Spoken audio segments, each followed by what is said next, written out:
Hello, my name is Dmitry and I would like to share with you my new life story. Igor hit Anna with the back of his hand so hard that she barely stayed on her feet, clutching the edge of the kitchen table. The empty beer bottle clinked on the countertop, reminding her of its room temperature, the very reason that had driven her husband to another fit of rage.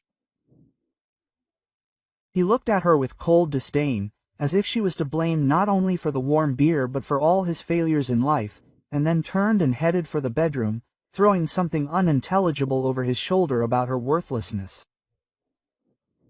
In the morning, he threw her compact right on the kitchen table where she was making breakfast and said in a tone that did not tolerate objections, "My boss is coming to pick up the documents today, so tidy up your face and don't you dare complain about anything."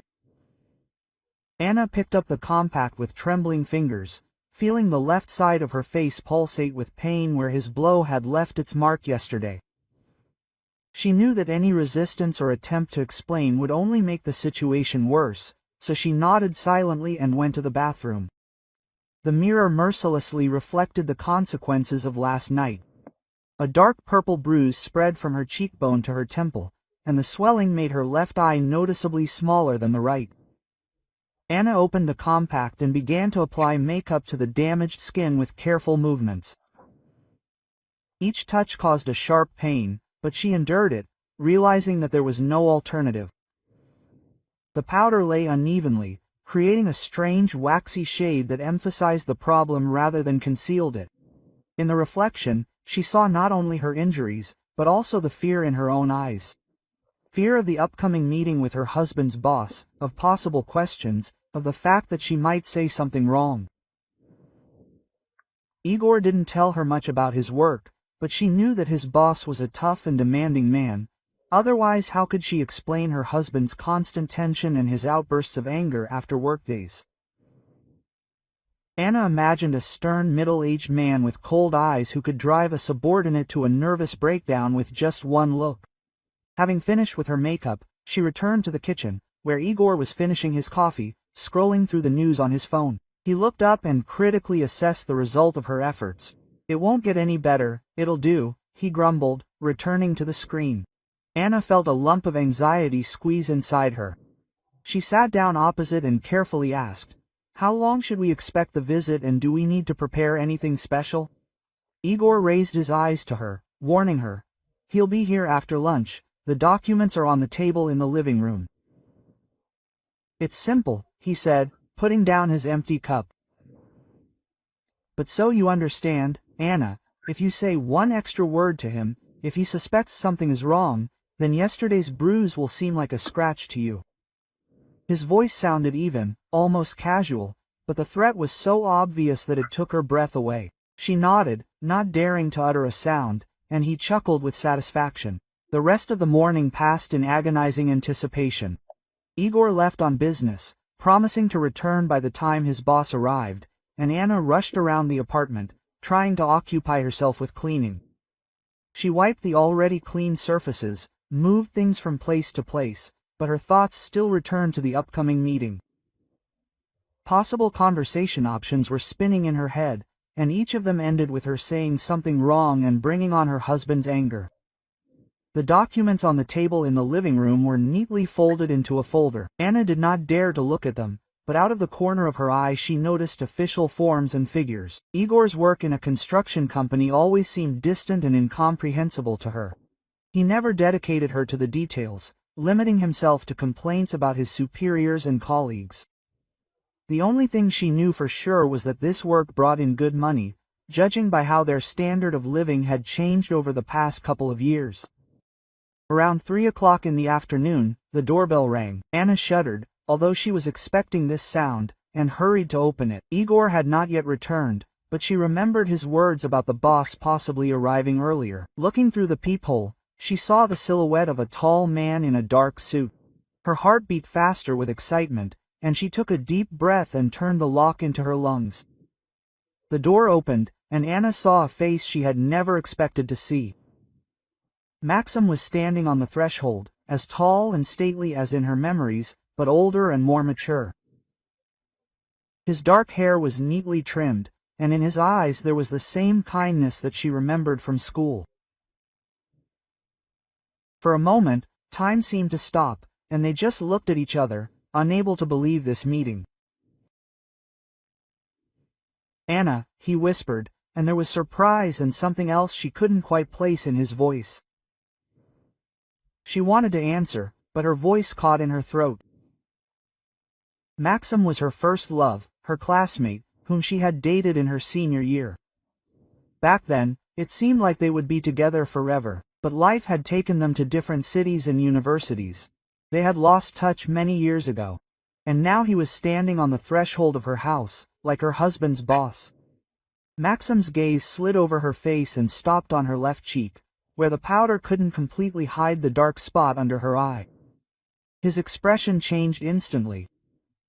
Kindness and surprise were replaced by a cold fury that made the muscles in his jaw tense. He was silent for a few seconds, studying her face with such attention that Anna instinctively took a step back. In his eyes, she saw the same expression she remembered from childhood, when he stood up for her against school bullies. Quote, "Who's there?" Igor shouted from the depths of the apartment, and the sound of his steps approached the hallway. Anna felt her insides shrink with fear. She didn't know how to explain to her husband that she knew his boss without violating his strict prohibition to say anything unnecessary. Maxim seemed to understand her state and shook his head slightly, making it clear that it was better to keep silent about their past acquaintance for now. His face acquired an official expression when Igor appeared from the corridor. Quote, "Hello, Igor Valentinovich," Maxim said in a tone that lacked any warmth. Maxim Sergeyevich Volkov, the new head of the financial department. Igor visibly tensed up after hearing the introduction, and Anna realized that he had not expected this particular person to visit. Her husband extended his hand to shake, but Maxim only lightly touched it with his fingertips, as if not wanting any unnecessary contact. An awkward silence hung in the air, which Igor tried to relieve with a strained smile. "Please, come in, the documents are ready," Igor said, letting the boss go ahead and throwing a warning glance at his wife. Anna obediently headed to the kitchen, but she felt Maxim's gaze following her. In his eyes, she read not only anger because of the bruise on her face, but also something else, some kind of determination that simultaneously frightened and inspired hope. She began to make tea, although no one asked for it, just to keep her hands busy and not to betray her excitement. Muffled voices could be heard from the living room. Maxim spoke evenly and businesslike, asking questions about projects and financial reports, and Igor answered with noticeable nervousness. Anna heard the rustling of papers, her husband trying to explain something, but Maxim's voice remained cold and formal. There were occasional pauses in the conversation, during which she felt that her boss was studying her husband as carefully as he had studied her face at the threshold. Half an hour later, the conversation in the living room died down, and footsteps were heard. Igor walked Maxim to the exit, saying something about deadlines and additional documents. Anna looked out of the kitchen and saw Maxim putting folders in a leather briefcase, without taking his eyes off her husband. There was some special thoroughness in his movements, as if he was memorizing every detail of what was happening. Igor nervously adjusted his tie and nodded, agreeing with the boss's demands. "I will need to look over all the financial documents for the last 2 years again," Maxim said, buttoning up his briefcase. "Of particular interest are the costs of materials and contractors for the Sadovaya project." Igor turned noticeably pale at the mention of that address, and Anna saw his hand tremble as he reached for the door handle. The air was thick with tension that could have been cut with a knife, and she realized that there was more going on between these two men than just a business meeting. "Goodbye, Igor Valentinovich. I'll be expecting you at the office by 9 a.m. tomorrow," Maxim said, heading for the exit. His gaze met Anna's for a moment, and she saw so much pain and sympathy in his eyes that she could hardly hold back her tears. There was more understanding and warmth in that short glance than she had received from her husband in all the years of their marriage. Maxim nodded slightly to her and left, leaving behind a light scent of expensive eau-de-cologne and a feeling of change in the air. Igor slammed the door and leaned his back against it, breathing heavily. His face was wet with sweat, and there was a fear in his eyes that Anna had never seen before. He stood silently for a few minutes, clearly trying to pull himself together, and then slowly turned to his wife.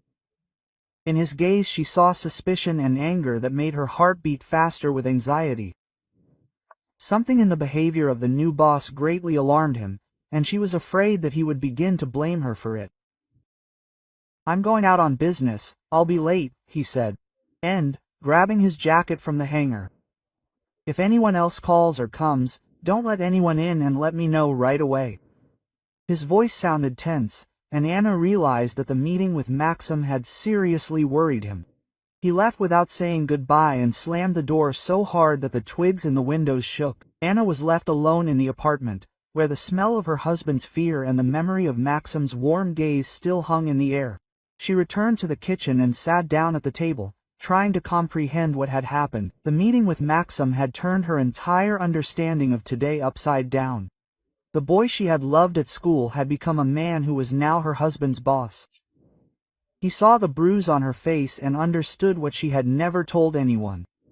In his eyes, she read not only sympathy, but also some kind of determination that was both frightening and empowering. Hope that her life could change. The phone rang an hour after Igor left. Anna looked at the screen and saw an unfamiliar number. She hesitated for a few seconds, remembering her husband's words about not letting anyone in, but curiosity got the better of her. Quote, "Hello," she said carefully and heard a familiar voice that made her heart beat faster.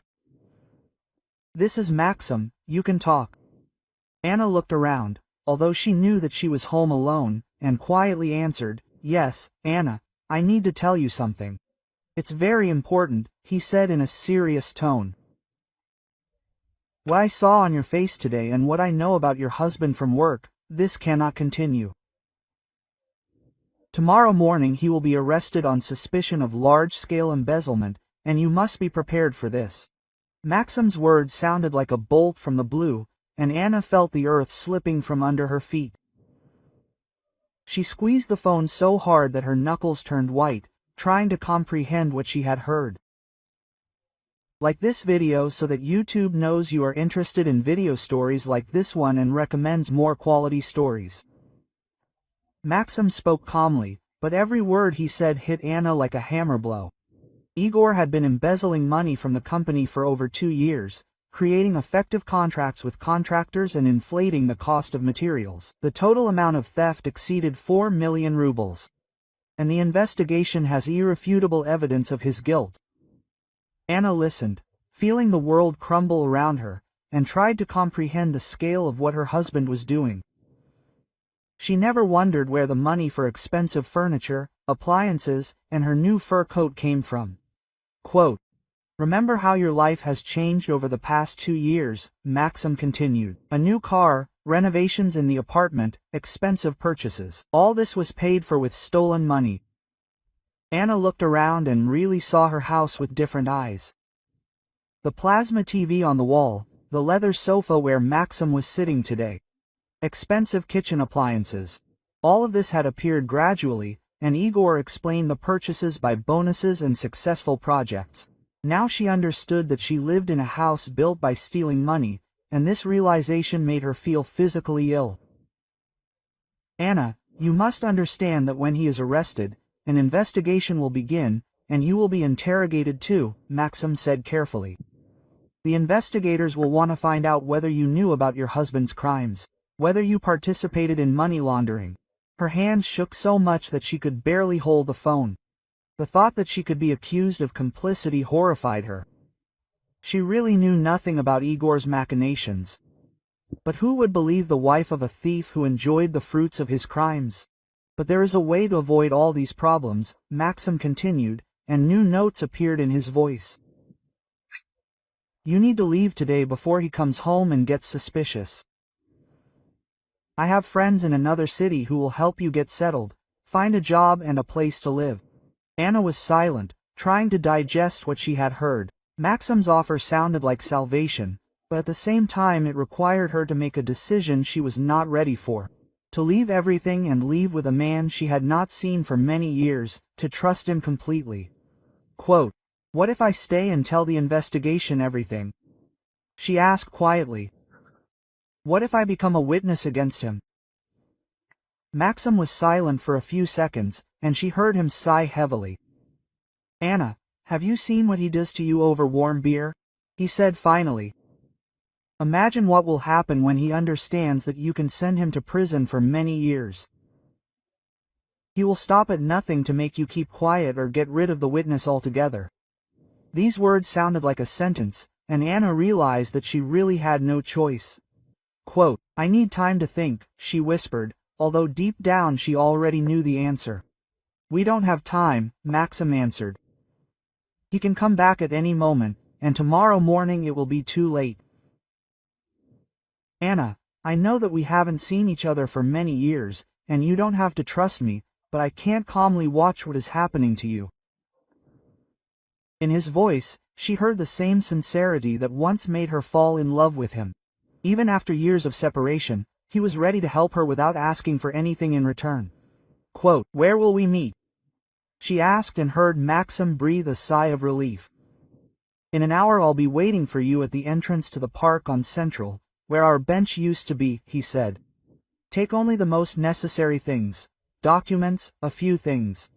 We'll buy everything else at the new place." Quote. Anna nodded, even though he couldn't see her, and felt something change inside her. For the first time in many years, she was making a decision on her own, without looking back at her husband's opinion or fearing his reaction. After Maxim hung up, Anna sat down on the sofa and tried to collect her thoughts. Around her was the house she considered hers. The things she was used to, the life that seemed familiar, despite all its horrors. But now she knew that all of this was built on lies and crimes, and she herself was not a wife, but a hostage to a man who would stop at nothing for his own benefit. The bruise on her face throbbed with pain, reminding her of what awaited her if she stayed. She got up and headed to the bedroom, taking a small sports bag out of the closet. It only fit the most necessary things: underwear, a couple of t-shirts, jeans, a warm sweater. From the documents she took her passport, marriage certificate, education diploma, and some cash that she kept in jewelry boxes. She didn't want to take anything else. Everything in this house now reminded her of years of humiliation and fear. In the hallway, she stopped at the mirror and looked at her reflection. A pale face with a poorly disguised bruise, frightened eyes, compressed lips. This is how she had been for the past few years. A woman who was afraid to breathe too much so as not to anger her husband, who walked around the house on tiptoe and flinched at every sharp sound. But today, something had changed. A spark of determination appeared in her eyes that had not been there for a long time. The sound of the keys in the lock made her heart jump with fear. Igor had returned earlier than she expected, and the bag with her things was still in her hands. She quickly shoved it behind the sofa and tried to take on a natural look, but her hands were trembling treacherously. The door opened, and the husband entered the apartment with a gloomy face and eyes reddened from alcohol. He looked at her carefully, and she realized that he suspected something. "What are you doing here?" he asked, taking off his jacket and throwing it on a chair. "Why such a strange look?" Anna tried to smile, but it was strained and unnatural. "I'm just a little tired," she answered, trying to keep her voice even. Igor came closer, and she smelled beer and cigarettes. His gaze was suspicious, and he knew she was angry, like he was before another attack of aggression. Quote, "And how did the meeting with the boss go?" He continued the interrogation. "What did you talk about? What did he ask?" There was barely restrained rage in his voice, and Anna realized that the meeting with Maxim had greatly alarmed him. She opened her mouth to answer with the usual lie that everything had gone well, but the words wouldn't come. For the first time in many years, she didn't want to submit to his demands and answer humiliating questions. The silence dragged on, and Igor's face grew darker. "I'm asking you what happened in my absence," he repeated, raising his voice. "And don't you dare lie to me. I can see that you're hiding something." Anna looked at him and suddenly realized that she was no longer afraid. Yes, she knew that he could hit her, could scream and threaten, but fear no longer paralyzed her will. Tomorrow this man would be arrested, and her nightmare would end. She only had to hold out for a few hours, and then she would be free. Anna's silence lasted only a few seconds, but for Igor it was enough to completely get angry. He grabbed her by the shoulders and shook her so hard that her teeth chattered. Quote, "What are you hiding from me?" he screamed, and splashes of saliva fell on her face. His fingers dug into her skin, leaving painful marks, and his eyes burned with such fury as she had never seen before. Anna tried to break free, but his grip was too strong. Quote, "Did you say something to that boss?" "Yes." "Told him about my affairs?" Igor shook her harder and harder, and she felt her head dangling on his neck, like a quivering doll. "No, I didn't say anything," she tried to argue, but he wasn't listening. His gaze was filled with the panic of a cornered animal ready to tear apart anyone who stood in his way. He let go of her shoulders only to swing and hit her in the face with an open palm.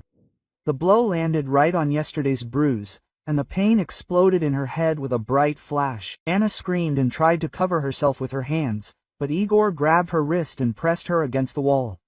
Quote, "Don't lie to me," he hissed. His face was only a few centimeters from hers. Quote, "I saw the way he looked at you. I saw that there was something between you." "How do you know him?" She tried to explain that they just went to the same school, but the words stuck in her throat from fear and pain. Igor punched her in the stomach, and she doubled over, choking. The air was tight in her lungs and a sickening pain was spreading in her stomach. "Tell the truth, or I'll kill you," he growled, grabbing her hair and yanking her head back. Anna saw his face through the tears of pain and knew he wasn't blithering. There was such hatred in his eyes, such a willingness to hurt, that she was truly afraid for her life, but even fear didn't make her speak. She knew that any words would only add fuel to the fire. The next blow landed in the kidney area, and she fell to her knees, writhing in pain.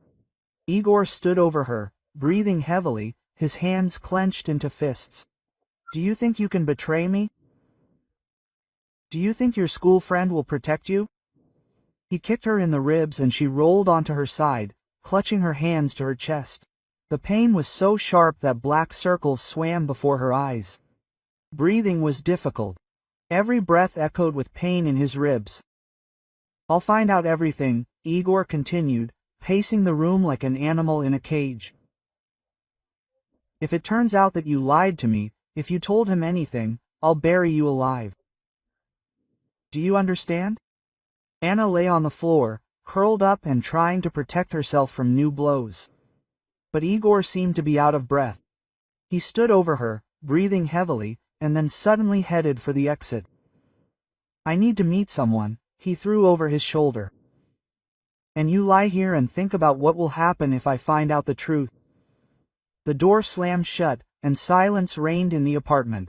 Anna lay on the cold floor, feeling the pain pulsating in every cell of her body. The left side of her face burned like fire, her ribs ached with every breath, and a dull pain from the blow was still echoing in her stomach.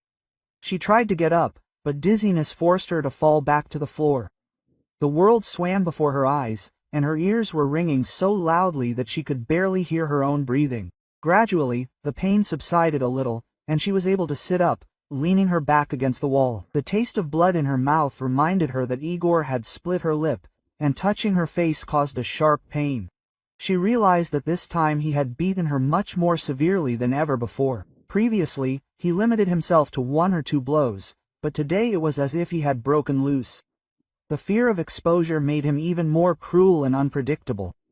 The phone rang when she finally managed to reach the couch. Maxim's number appeared on the screen, and she realized that more than an hour had passed since their conversation.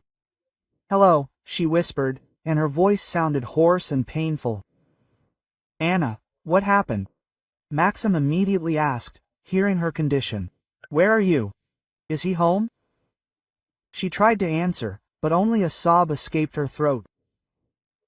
The tears she had been holding back all this time finally gushed.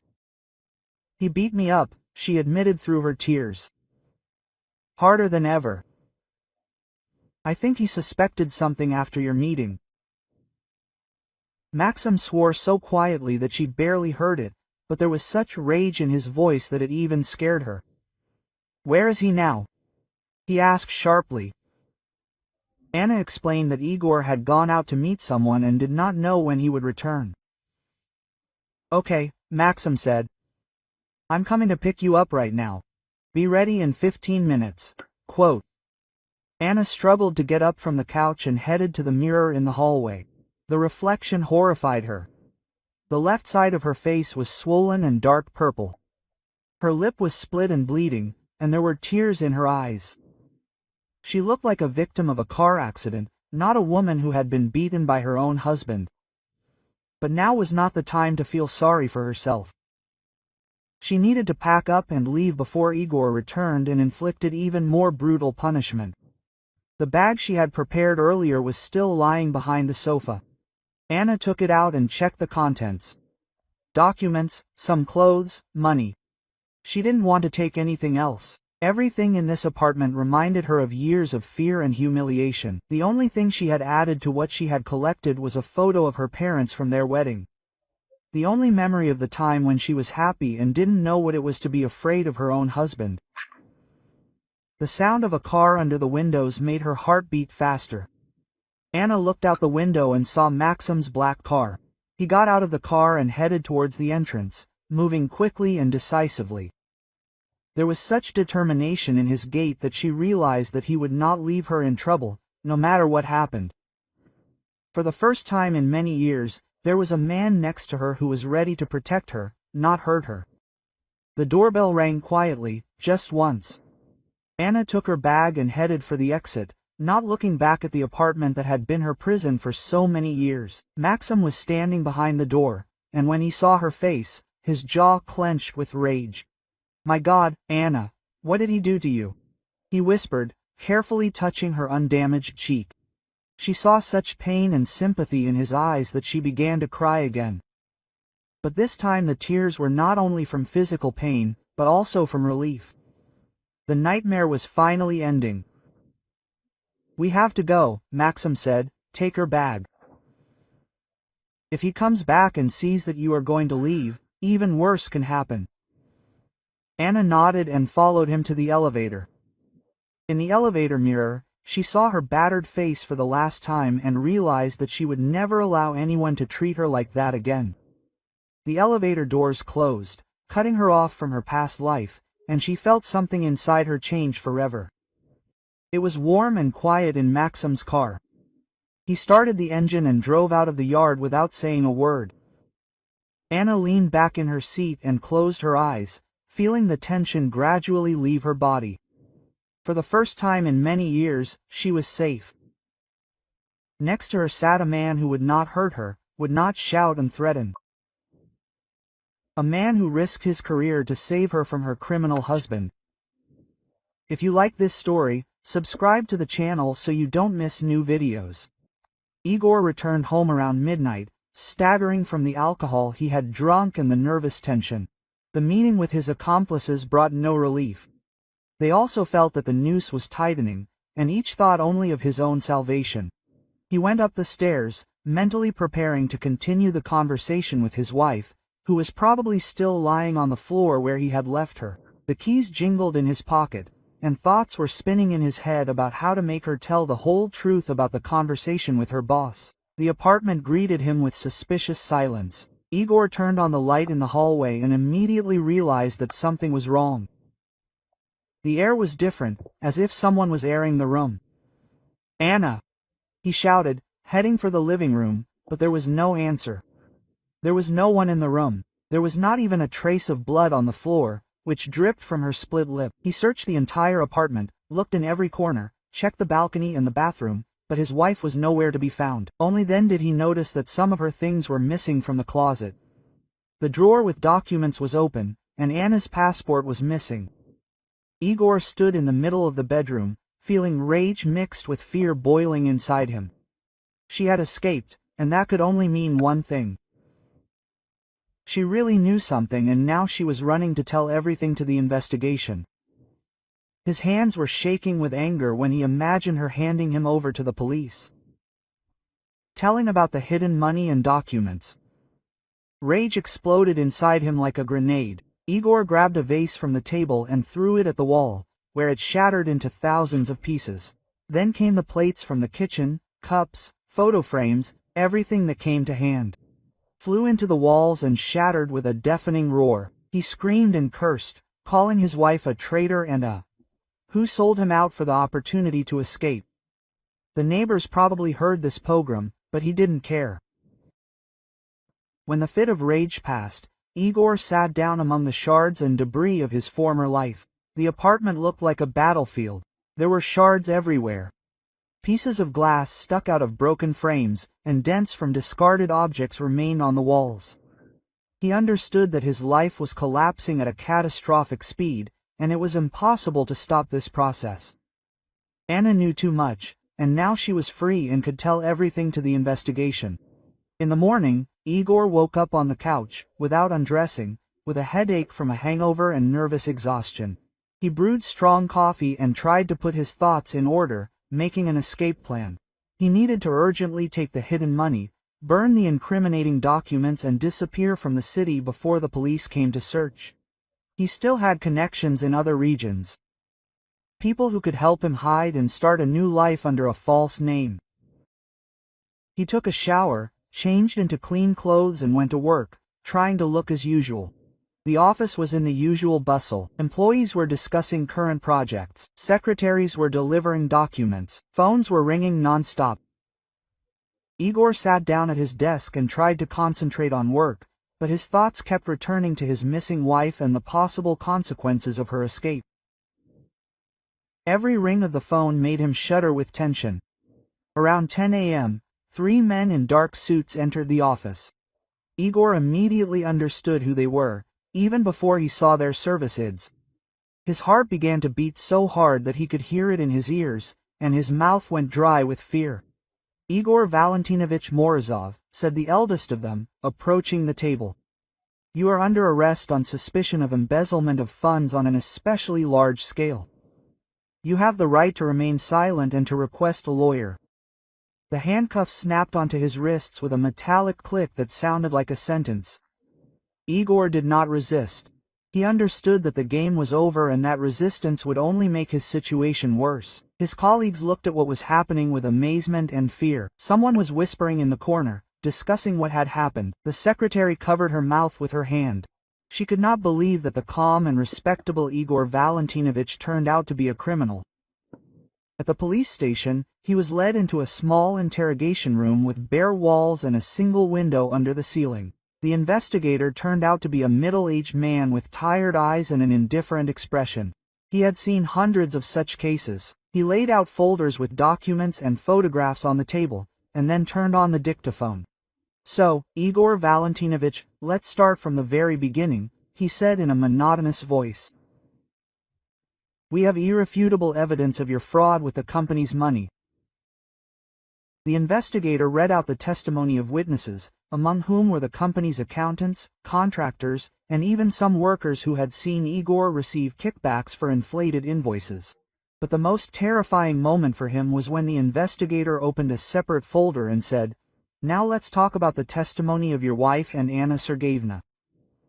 Igor felt the blood drain from his face, and his stomach tighten with horror. She really had betrayed him, telling the investigator everything she knew. Quote, "Your wife told us about a hiding place with money in the wall behind the refrigerator," the investigator continued, leafing through the documents. "She also told about a second hiding place in the garage, where they hid forged documents and seals. In addition, she provided testimony about the systematic use of physical violence against her, which was confirmed by a medical examination." Igor listened and could not believe that his own wife, whom he considered downtrodden and weak-willed, had managed to so thoroughly hand over. Quote, "But how could she know about the hiding places?" he asked, unable to contain himself. "I never told her." The investigator chuckled and shook his head. "You underestimated your wife, Igor Valentinovich. Women are very observant, especially when they live in fear. She saw you hiding money, heard your phone conversations, remembered the details. And most importantly, she is no longer afraid of you, because she is under the protection of the state." In the pre-trial detention center, Igor was placed in a common cell with 3 other prisoners. These were men of different ages, serving sentences for various crimes. But they were all united by their contempt for those who offend women. When one of the cellmates found out why the newcomer was arrested, the atmosphere in the cell immediately became tense. Quote, "So, he beat his wife," said the senior in the cell, a big guy with tattoos on his arms. "And we don't like people like that here." Igor remembered what happened next as a nightmare. His cellmates gave him an educational talk that was more like a brutal massacre. They explained to him the concept of male honor and how to treat women, backing up their words with blows and kicks. "Only a true coward beats someone who is weaker," they said, methodically beating him. "They do not respect or protect the Russians here."